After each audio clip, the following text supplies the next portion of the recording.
Hi, it's Randy Wicker. I'm at the Rainbow Book Fair here, and I'm here to talk to this gentleman.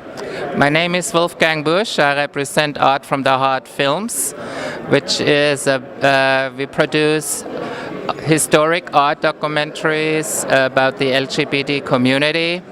The first release was called How Do I Look?, which represents the Harlem houseball community and is a follow-up in sequel to the film Paris is Burning. And the second documentary we are releasing right now is called Flow Affair, which is about the flagging community and fanning community. And both documentaries represent the art form of flagging and voguing, which originated in the gay community. Okay, now you've created these documentaries. Are they going to be shown in film festivals around? How Do I Look won a humanitarian award at the Berlin Diaspora Film Festival and won Best Documentary.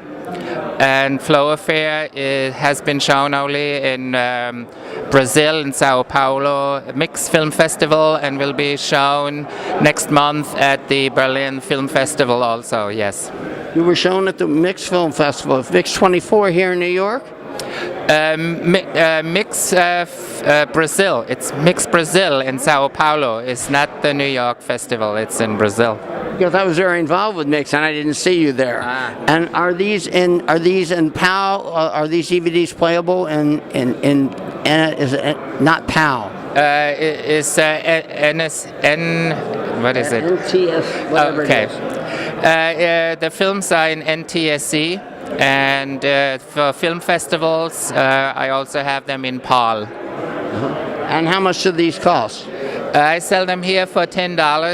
They're also available on the at Amazon to either download or purchase the DVD. And also I would like to mention Flow Affair. On the CD soundtrack, we are blessed to have Melba Moore providing us with music for the film. She's a Tony Award winner. And also Melissa Morgan contributed music to the soundtrack. And it's really a blessing to have artists like this to support our community. And what is the one book I see? The book is about the highlights because I'm an activist. I'm a gay artistic activist.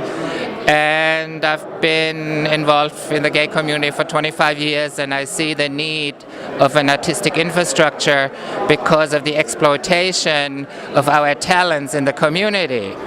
So there is no infrastructure, so I started to use the DVDs as a tool to open up doors and start building the infrastructure so we can empower us as a community. So you're located in New York or in Berlin? I'm located in Astoria, Queens. Well, then you're actually local. How did you get the award in Germany? Submitted through to the festivals and word of mouth. I don't have any budgets for promotion, and so everything is really word of mouth. Yeah, I've been working on a film about Marsha B. Johnson, which is a documentary, and we've just started. We had a premiere at the IFC, nice. And I might want to talk to you at some time about the intricacies of that. But meanwhile, I want to buy one of each of your DVDs, and I can put this on YouTube.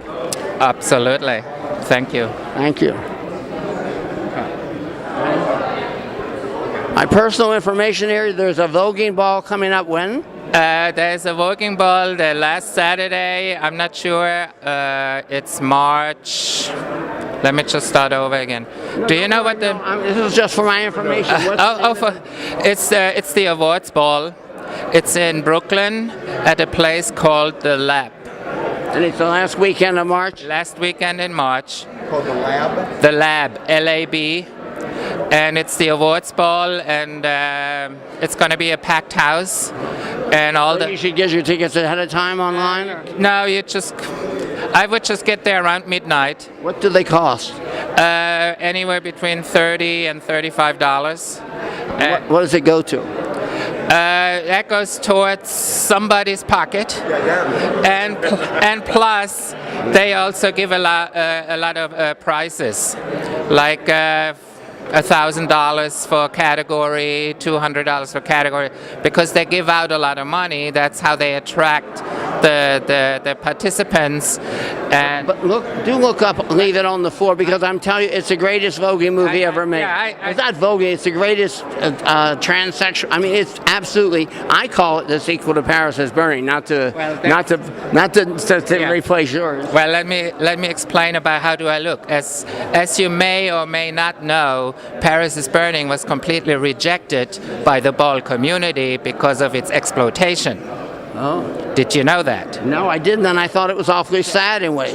Jenny Livingston was never invited back to the ball community. Oh. After the film was released, there was no still cameras allowed, no video cameras allowed, because of her exploitation. So I came around because I was aware of that problem, and worked together with the ball community and see what they wanted to be the next film like. Well, that's what happened with Leave It on the Floor. They got 400 film students at UCLA. This guy who was a professor there had access to all this free lab and free camera work. In 30 days, they went out and did a voguing, not a documentary, but just sort of a story.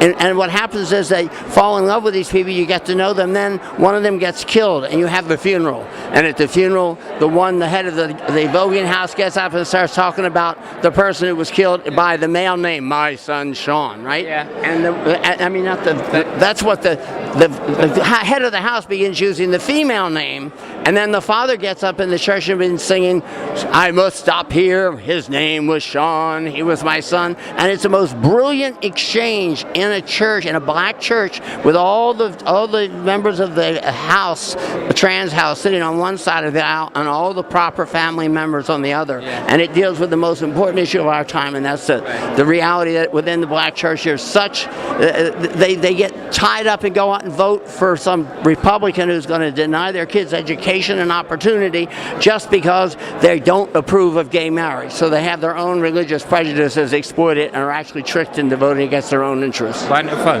I can give you another piece of information that involves the Apollo Theater, if you like. Sure, give me you're good. Okay, on April 28th, there is at the Apollo Theater something they used to have in the 60s called the Fabulous Fakes, which is trans performers dressing up as Cher and celebrities. And also they decided to include a voguing contest. So I'll be producing on April 28th the voguing contest at the Apollo Theater for the Fabulous Fakes evening. I'm trying to make that too. I'm very interested in attending more of these events. Except usually the hours are so terrible. Like you say, be there by midnight. Be there by midnight. I know the feeling. It's like my third wind has to kick in before I can make those 3 a.m. voguing balls at Tuesday night at Esqualita. You work a regular schedule otherwise or something, right? I need a normal 9 to 5 life. I need a whole day for recovery. I'll probably need a week for recovery, but I'll try to be there. Thank you very much. I might put that on YouTube too, if you don't mind. Okay, anything you like. Thank you.